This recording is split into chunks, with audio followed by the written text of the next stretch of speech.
أعوذ بالله من الشيطان الرجيم بسم الله الرحمن الرحيم الحمد لله رب العالمين حمدا كثيرا مباركا فيه والصلاة والسلام على أشرف الأنبياء والمرسلين سيدنا محمد وعلى آله وصحبه أجمعين وبعد. My dear and respected brothers and sisters in Islam, Assalamu alaikum wa rahmatullahi ta'ala wa barakatuhu. I would like to welcome you all again to our weekly Hadith circle. Inshallah ta'ala, tonight we would like to continue reading these beautiful sayings of our beloved Prophet Muhammad sallallahu alaihi wasallam, and we will try our best to explain those sayings of his and relate them somehow to our own lives. We have stopped at hadith number 47 of the book, and inshallah ta'ala pretty soon we will be completing this chapter on patience, but somehow I do feel that we will miss this particular chapter or book on patience because we are really and truly going through some difficult and trying times. So this particular subject matter is so topical and so relevant to us. We just want to hear more and more of encouraging statements to reinstall this noble quality of patience within our own selves. So tonight, inshallah ta'ala, I will again try to read a couple of traditions, if not three of them, relatively short each one of them, not much to discuss, not much legal matters around them, but I hope they will be quite inspiring nonetheless. As we always do, I'll read them in Arabic first, and then we will try to look at the language, and then we will try to also deduce some lessons as well. وعن معاذ ابن أنس رضي الله عنه أن النبي صلى الله عليه وسلم قال: من كظم الغيظ أو من كظم غيظا وهو قادر على أن ينفذه دعاه الله سبحانه وتعالى على رؤوس الخلائق يوم القيامة حتى يخيره من الحور العين ما شاء. رواه أبو داود والترمذي وقال عنه حديث حسن. So Mu'adh ibn Anas radiallahu anhu reported, the Prophet sallallahu alayhi wasallam said, the one who suppresses anger and has the power to give effect to it will be called out by Allah the Exalted to the front of the creatures on the Day of Judgment, and he will be told to choose any of the hur of his liking on Judgment Day in paradise. Abu Dawud and Tirmidhi both recorded this particular tradition in their respective books, and Imam Tirmidhi said that this is a good narration, like it's quite sound. Okay, so let us look at this particular hadith a little bit closer. First of all, the language of this tradition. There's really not many difficult terms, but maybe a couple of terms should be pointed out and explained. First one is من كظم غيظا. كظم غيظا أي تجرع الغيظ واحتمل سببه وصبر عليه. So this is a Quranic basically phrase. والكاظمين الغيظ والعافين عن الناس. That's what the Quran mentioned. So what it really means in Arabic language, as I just read, is like you withhold your anger. تجرع الغيظ واحتمل سبب. So you know what caused your anger. You cut it at that root. Basically what it means, like you withhold it and you stop there, and you just bear it patiently. We know that what is causing your anger is something quite painful, and it's a natural reaction in a way to respond to what is pushing you to be angry. But when we say in the Quran actually describes truly righteous people as those people who are trained, who are equipped enough, strong enough to do exactly that. They cut the cause of their anger and they bear patiently over it, like they don't lose their temper basically. So this all came from this actual term, aslul kadhm. It means al-habas wal-mana'. So what it means is like you withhold, you prevent, you stop, you control yourself, even though outwardly there is an apparent expression or reaction, a biological reaction, an emotional reaction to what is causing your anger. Despite all of that, you somehow manage to suppress the anger. So that's why the English translation is very good.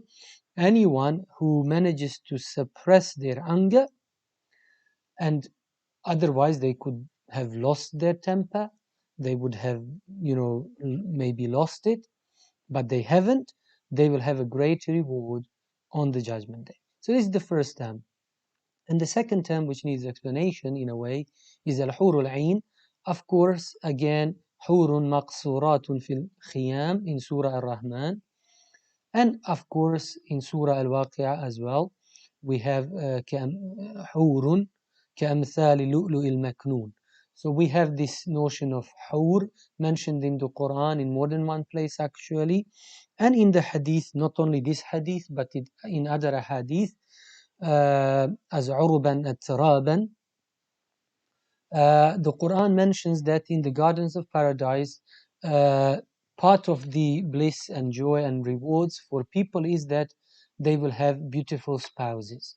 So what is mentioned here is that Allah subhanahu wa ta'ala will reward everyone by assigning them like some extremely beautiful person, women of fair complexion, and the reason why the Quran mentions it as al-hur al-ain, this notion of eye and something very gorgeous, is because their eyes will be quite big and very, very beautiful.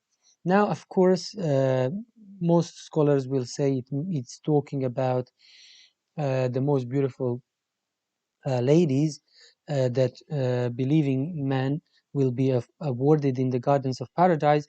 Now we don't know who those hur exactly are. Are they actually the same ladies who will turn out to be so beautiful that we're living in this worldly life, or is it something different?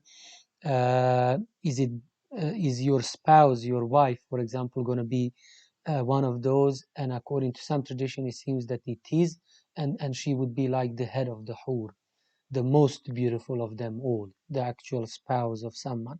So Allahu A'lam, I can't obviously give the exact details because no one knows.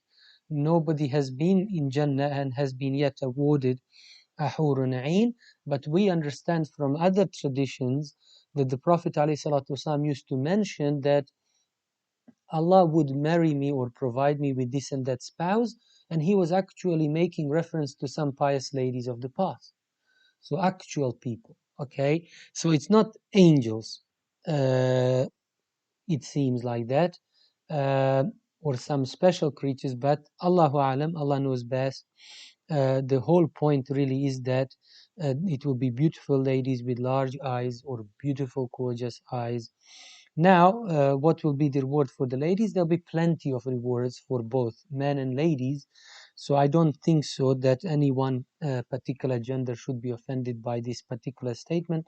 It's just something that Allah subhanahu wa ta'ala chose to disclose, to explain and mention to us as to what is awaiting the believing people in the gardens of paradise. So it's quite encouraging. And here, the reason why you can actually think of even ladies being rewarded by such beautiful people in the gardens of paradise, because it doesn't always mean that the wife will have her husband as well with her in Jannah. We obviously always hope and pray that a Muslim wife and a Muslim husband are always rejoined in Jannah, and they are the couple as they were in this life in the Jannah as well. But it doesn't maybe necessarily mean that that will happen always. So the fact that this hadith doesn't say man kadhama ghaydan, it means the man who suppresses his anger. No, it says anyone who suppresses their anger while they had the power to basically express it, they will be called out. So it means really anyone, whether a male or a female, and they will be rewarded. So now, as I said, Allahu A'lam, if Hurun Ain is assigned to ladies, I don't know. Allahu Alam. It definitely we understand from the Quran and even in this hadith in a way. يخيره أي هو means a man will be assigned Hurun Ain. What would be the ladies assigned? Maybe something alike, but not called Hurun Ain. But Allah subhanahu wa ta'ala didn't want to mention its name in the Quran or in those hadith. So I think the main point really is like Al-Hur Al-Ain is the plural of Hawra or Hawra, yes. And what it means is like those ladies will be very beautiful, large eyes, whiteness and even the blackness would be so explicit. So it's very, very gorgeous. Al-Ain is the plural of Aina. So in Arabic language is like even in other languages perhaps when you say like somebody has gorgeous eyes, big eyes, you would usually say, oh, it's a beautiful lady, because mainly it is the ladies who have big eyes. Very rarely will the men have large eyes. But anyhow, they are obviously beautiful ladies, and they are also pretty people as well, pretty males as well, beautiful. So Allahu Alam, I can't go into all the details as I said, but this is all I can mention. It's related to the language. So what is the meaning of Al-Hur Al-Ain? It just means gorgeous, beautiful ladies. Let's go to the benefits or lessons that we can deduct from this particular hadith. First and foremost, this tradition basically encourages everyone to withhold their anger, to suppress their anger as much as they can possibly. So to do that, it's strongly encouraged in Islam. And as we said, in a way, in this other direction, like Islam is telling you to stay away from occasions and episodes or incidents where you could potentially become angry and lose your temper. So when you switch it around, it means basically you are strongly encouraged under every circumstance to basically suppress your anger and to withhold it and to bear patiently. It's a very simple point, but very powerful. And likewise, the hadith in a way is teaching us that depending how well you dealt with the situation and how well trained you are in controlling or suppressing your anger, depending on that, it seems that the actual type of reward that is awaiting you in the gardens of paradise will depend on it. So basically, to put it in a different, in other words, people who withhold their anger, because that is counted as some of the hardest things that we do to express our good manners, good behavior. People who do that, they will be given a beautiful reward in the gardens of paradise, something that they will absolutely adorn and like and even enjoy.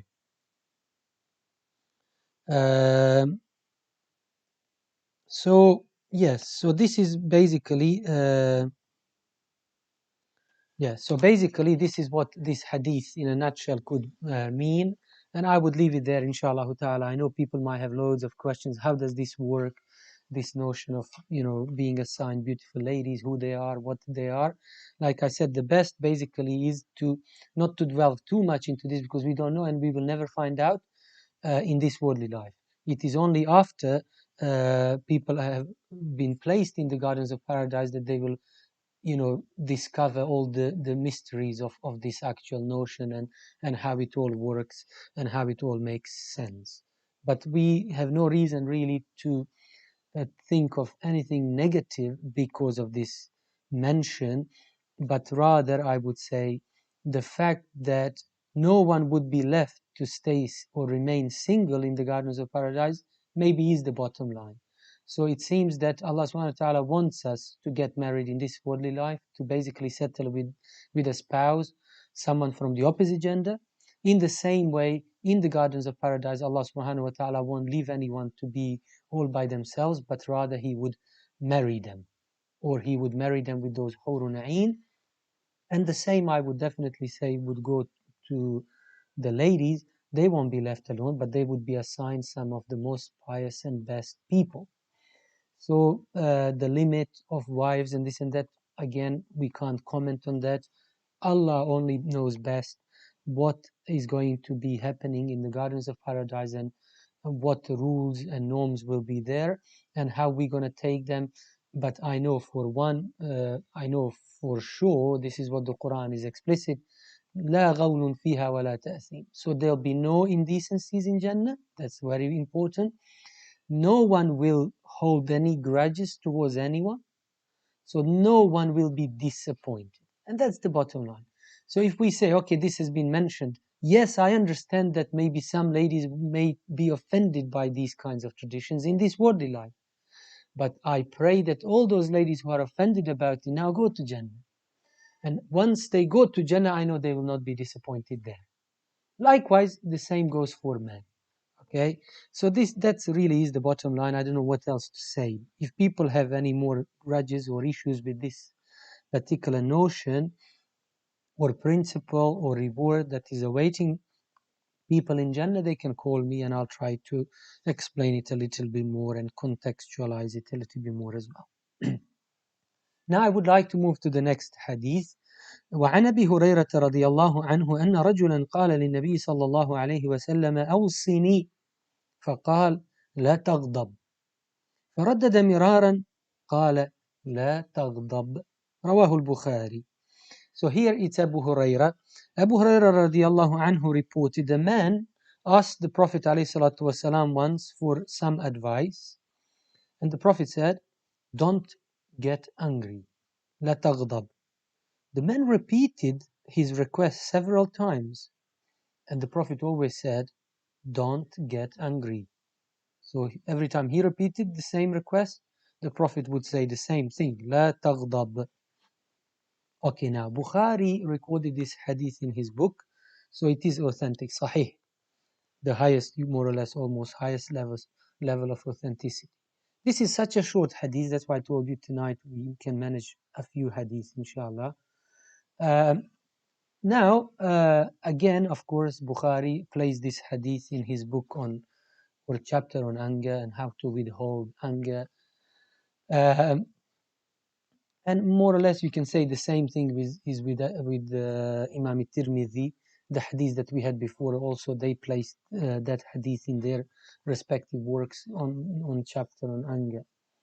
So in terms of language of this hadith, such a short tradition, there is one point we need to mention, and it is this term awsini.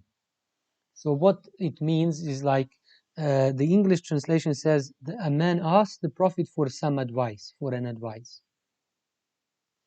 So what it means is توصية تجمع خيري الدنيا والآخرة. So when you say to someone in Arabic language أوصيني, you actually mean give me some counsel or good wisdom or advice that will benefit me in this worldly life and in the next life. So that's what it means. So you wouldn't say أوصيني if you wanted someone just to basically help you with worldly matters, help you how to make more money, okay, or help you how to solve a maths problem. So you would say that أوصيني if you meant that you wanted some decent advice, okay, that will help you in this and in this worldly life, but also that will help you for your hereafter, for your akhirah. So it's a deep term really, and people need to be aware of that, because the wasiyah comprises of both the worldly goods and the goods of the next life, inshallah. So تجمع الاثنين.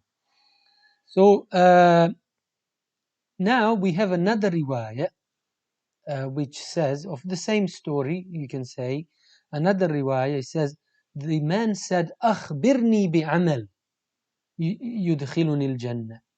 So he said to the messenger, "O the messenger of Allah, tell me, inform me of a deed, like tell me a particular deed, action, or let's say a right that I can practice, do, that will take me to Jannah, lead me to paradise." وَلَا تُكْثِرْ عَلَيَّ, he said in that riwayah, in that version. But don't give me a deed which is very difficult to fulfill, very difficult to practice regularly. So something which is not a bit like not a difficult, complex ritual that needs to be said or repeated or performed very often on daily basis. Something that will tire me out. لا تكثر علي. Just because I'm worried, I may not be able to basically be persistent on it. He said I might lose it. I might, down the road, I might actually slowly start abandoning it and not practice it anymore. So say something which is very easy for me to uphold. And the Prophet ﷺ, as you heard, chose to say to him, لا تغضب. That's the advice he gave him. Or the action, let's say the deed that he encouraged him to do, if he manages to do that, inshallah, it will lead him to Jannah. That's what it means. So when we combine these two traditions, there's even more power, basically, to this advice that the Prophet ﷺ gave the man. And then one more point. The fact that this man, the Prophet, he asked the Prophet to give him some advice, good counsel, as I said, or to inform him of a deed that will help him to go to Jannah. The Prophet said, لا تغضب. The man didn't seem too content, like, okay, fine, of course. No one wants to, lose their temper, really. Everyone wants to control and withhold their anger in a way, whether they're religious or not, because it doesn't help, as I said. It has some injurious effects, on your body as well, on your health. So he repeated his request. So he said again the same thing. Please advise me, give me some good counsel, or please tell me of a deed I can do which will take me to Jannah. The Prophet again said the same thing. Then he repeated the same request again. The Prophet said again. This even more so adds to the significance of this particular advice of the Prophet ﷺ. Or we can say the notion, the action, the ability to suppress one's anger, to withhold the anger, is such a big actually thing. Is a very important deed, a very important.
don't care, that's not also Islamic. That's not normal. So the Prophet ﷺ in a way told us, if someone is insulting Allah or His Messenger or our religion or our religious principles, na'udhu billah, in front of us, we then have to show our disapproval, and that is usually shown by our rage or fury or anger that we express at those people. So basically, the Prophet ﷺ would only get angry, in other words, when someone transgress the limits of Allah subhanahu wa ta'ala in front of him. But he will not go at the person and shout and scream at them and hit them, not like that. This is the second point of this hadith, which is very important.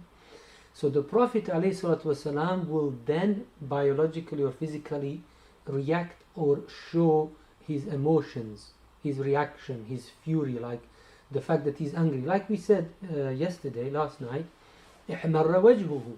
So we have several occasions when the Prophet's face would turn red as well. Or even his veins here on his neck or elsewhere, well, basically will get bigger because he's not happy, he's angry. So he would do that if someone transgressed the limits of Allah subhanahu wa ta'ala in front of him. And he was a messenger of Allah, so his duty was always, whenever he saw anything which was munkar, evil or wrong, sinful, he had to tell the people that's haram, or he had to tell them that's inappropriate, you can't do that, you got to do this. It was his job. He couldn't stay silent. Allah orders him to react on any indecency. With you and I, we should still show some emotions or expressions, whether it's facial or whatever, or we abhor it in our heart, but we got to be feeling sad and angry when we see that someone is transgressing the limits of Allah subhanahu wa ta'ala openly in front of us. Whether they are Muslim or non-Muslim, still it should hurt us, and we should show our emotions and our expressions. So what, these 2 points are very important. So what is important here is to know that there are occasions when it's fine to get angry, but at other times we try not to get angry, but it is of course possible that we also may lose it because the situation is overwhelming, like it's a bit too much. We are still not that patient or haven't trained that quality within ourselves, or we are not wise and intelligent enough yet, or as calm as we should and could be. So we sometimes lose it. But basically, again, even if that happens, you try to cut it, at its root as soon as you come back to your senses. Because when you lose your temper, as I said yesterday, people, if they really have a big tantrum, it's almost, when you look at them, if they show so much anger and frustration, it's as if they lost sanity. But there are people who won't be that angry, but you can still see clearly that they are angry and the face has turned red and there's reaction. But at some point during their fury or outrage, basically they may come back to their senses with someone that has helped them something, or just like I said, by simply reciting A'udhu Billahi Minash Shaitanir Rajeem, they might start calming down and controlling themselves, and then they stop. So that's again better than going all the way beyond any normal limit and any ordinary, we say, manner and civilization or culture. So this is another point. So we say, let's say like this, we blame basically anyone who doesn't care and doesn't want to suppress their anger, who doesn't want to control their anger, because that's a bad trait, it's bad manners. So what we say is that's blameworthy. To be angry person is not good, it's a bad trait. So what we say to people is, try to stay away, distance yourself from anything that may cause your anger or fury. So just stay away from any causes that may make you lose your temper. That's another benefit we learn from here. And also we learned from this hadith, in a way indirectly, that getting angry or having this bad habit may cause us several different harms. Okay, or basically it may weaken our may weaken our state, our hal. So because of that, basically there's so much mafsada, harmful effects of getting angry, and whatever may unfold from it, we just simply say we stay away from it. And the fact that the Prophet ﷺ repeatedly said to this man, La taghdab, it just means that getting angry is a big thing. We should basically take this seriously and do something about it. And as I said last night, even if we have to enroll in a course or accompany good pious people who are known for their calmness and forbearance and known for controlling their anger in different situations, then let it be. We should do that, so that we basically don't lose much from it.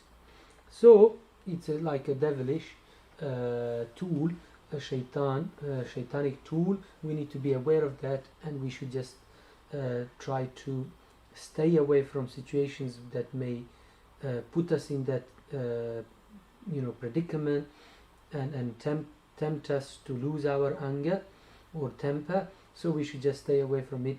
And so if you see anyone, or if we become angry or something, or we get furious quickly, then we should just remember all those things, that it's our religious duty, it's sign of like us trying to develop our good manners within ourselves, to calm down. We say to ourselves, calm down, try to control our temper, and to regain our proper full conscious or control of ourselves. So it takes time. You can practice doing these things, say A'udhu Billahi Minash Shaitanir Rajeem more often, and inshallah ta'ala all of that will help you to control your anger. Let me try to read another hadith which is a bit more comprehensive than those two we read so far, but even those two, let's not belittle the advice of the Prophet ﷺ in any way. They were hopefully still useful, but let us read this other hadith. And I've already made reference to this hadith in our sessions in the recent weeks. وعن أبي هريرة رضي الله عنه قال قال رسول الله صلى الله عليه وسلم ما يزال البلاء بالمؤمن والمؤمنة في نفسه وولده وماله حتى يلقى الله تعالى وما عليه خطيئة. رواه الترمذي وقال عنه حديث حسن صحيح. Again a short hadith. Abu Hurairah, again, radiallahu anhu, reported, the Messenger of Allah sallallahu alayhi wasallam said, a Muslim, male or female, continues to remain under trial in respect of their life, property and offspring until the person faces Allah subhanahu wa ta'ala, the Exalted One, with no sin record, like sinless, with no sins with no faults, maybe is better translation. Tirmidhi recorded this hadith in his book, and he said it's Hasanun Sahih. So it's very, again, a high level of authenticity. Now, we said Tirmidhi recorded it. So again, same chapter on patience. What are we supposed to do when a calamity hits us? Express our patience, like bear it patiently. Lughatul Hadith, the language of this hadith, it's a very short hadith, nothing really difficult. But I still would like to point out one term which some scholars say perhaps it should be explained. And the term is al-bala, bala. I know many languages, like I'm talking about other than Arabic languages, non-Arab languages where there are majority of Muslims living. I'm sure they all actually use this term, bala, balai or bala, okay? They use it, and that's what it means to them as well. It means a trial or a calamity. In Arabic language, al-bala means al-ikhtibar, a trial, okay?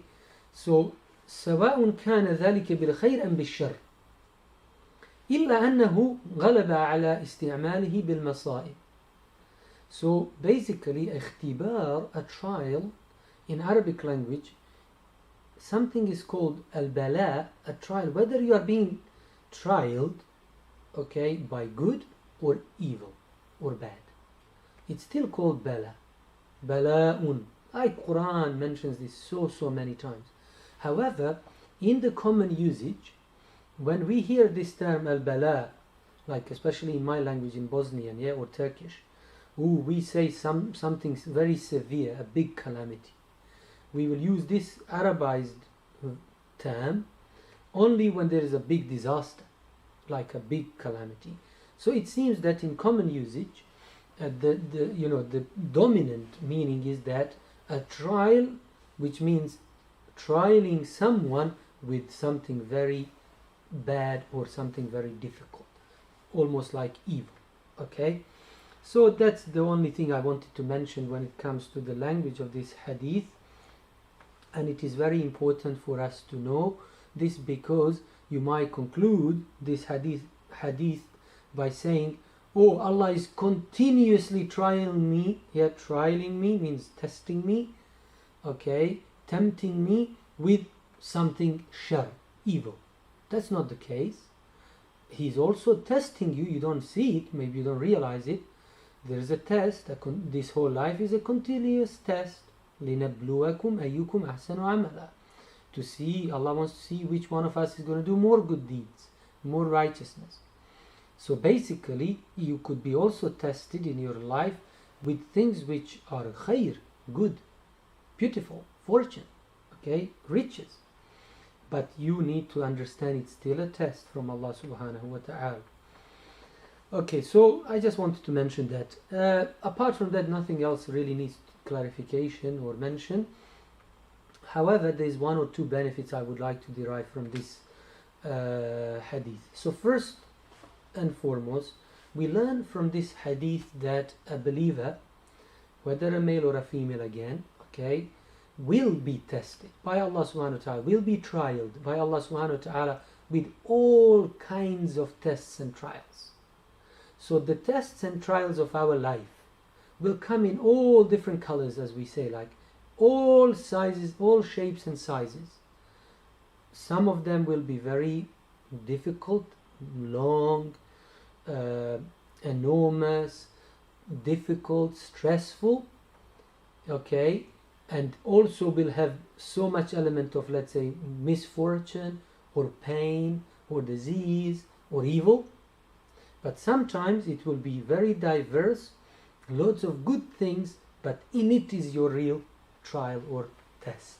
So it says, we say alwan wa ashkal min al balaya, all types of, all shapes and sizes of tests and trials that we will experience, and it's perpetual, like it's constant. Now, interestingly, in this hadith and also in the Quran, Allah subhanahu wa ta'ala says something like that, وَلَنَبْلُوَنَّكُمْ, so much emphasis. We are going to test you or trial you with lots of things, like a bit of fear and hunger, it's mentioned there. Then a bit of loss of life and property or wealth, and also fruits. Okay, this is the obvious meaning of the ayah. Here again, ma yazalu al-bala'u bil-mu'min. There is this notion like it will keep happening, it will keep coming. And what comes in the end of that ayah and at the end of this hadith? It comes, what comes? Glad tidings, good news, basharat al-mu'min.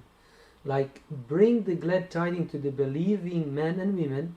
Yeah, bil-mu'min wal-mu'mina, here it actually says male and female, that Allah subhanahu wa ta'ala, in the end, if they bear patiently over all those tests and trials that Allah has sent their way in this worldly life, good news awaits them in the end. They will be forgiven in this life and they'll be greatly rewarded in the next life. So here again, this hadith says very clearly, people will become like sinless, faultless. There'll be no faults on them. So when they meet Allah subhanahu wa ta'ala, when they stand before Allah on Judgment Day, Allah subhanahu wa ta'ala has forgiven them their sins. Therefore they will go almost to Jannah without reckoning, or they will go there quicker. In the same way, the hadith, the Quran says, وَبَشِّرِ الصَّابِرِينَ, and bring the glad tidings to those who are patient. What is their reward? أُولَٰئِكَ عَلَيْهِمْ صَلَوَاتٌ مِّن رَبِّهِمْ وَرَحْمَةٌ. Allah's prayers, like most scholars say, Allah's grace and mercy is on them. and forgiveness from Allah subhanahu wa ta'ala is awaiting them. So much good news, basically, glad tidings is awaiting people. And this is basically the second point we learned from this hadith.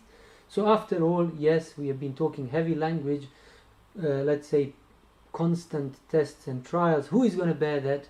But bring the glad tidings in the end.